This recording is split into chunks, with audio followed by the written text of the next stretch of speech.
Hello, hello, bonjour. On dirait bien qu'une vidéo n'arrive jamais seule, puisque j'ai réalisé que j'avais oublié de parler d'un point qui est quand même assez important pour certains d'entre nous, et puis en général, ça fait partie de la vie quand même, de se bouger un petit peu, de faire du sport d'une manière soit plus ou moins structurée, ou juste devoir courir après un bus. En fait, c'est ce qui s'est passé pour moi hier. Je n'ai pas pris le bus, mais j'allais à la rencontre de quelqu'un qui était à 100 mètres sur le trottoir. Et je me suis mise à courir instinctivement pour la rejoindre.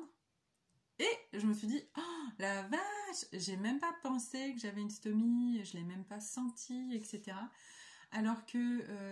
au mois de septembre, je pense que j'ai parlé, ou au mois d'octobre, j'ai parlé du fait que j'avais pu reprendre le sport en club que j'avais avant l'opération, bon, qui avait été mis entre parenthèses de toute façon pour cause de Covid, et puis de toute façon moi vu l'état physique avant j'aurais pas pu non plus, mais en gros depuis mars en fait j'ai plus pratiqué, j'en ai refait une fois, et puis ensuite on a été de nouveau confinés.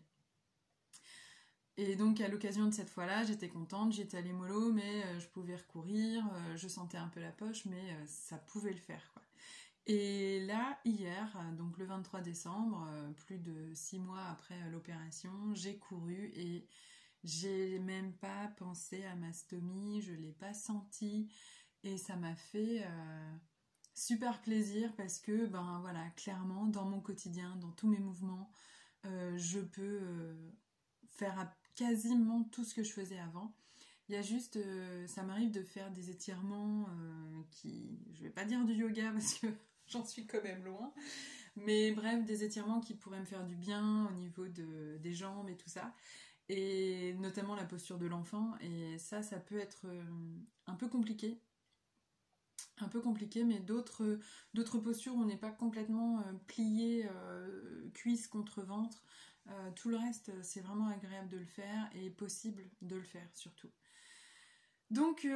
voilà, je pense que ça fait partie de la qualité de vie, de savoir qu'on peut retrouver toute son aisance et tout son confort,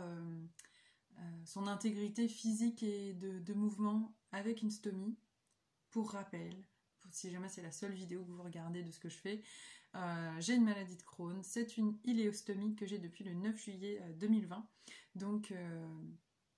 voilà, peut-être qu'il y a d'autres types de stomies avec lesquelles on peut vraiment pas faire tout ce qu'on veut, mais voilà, dans mon cas en tout cas, ça se passe très très bien.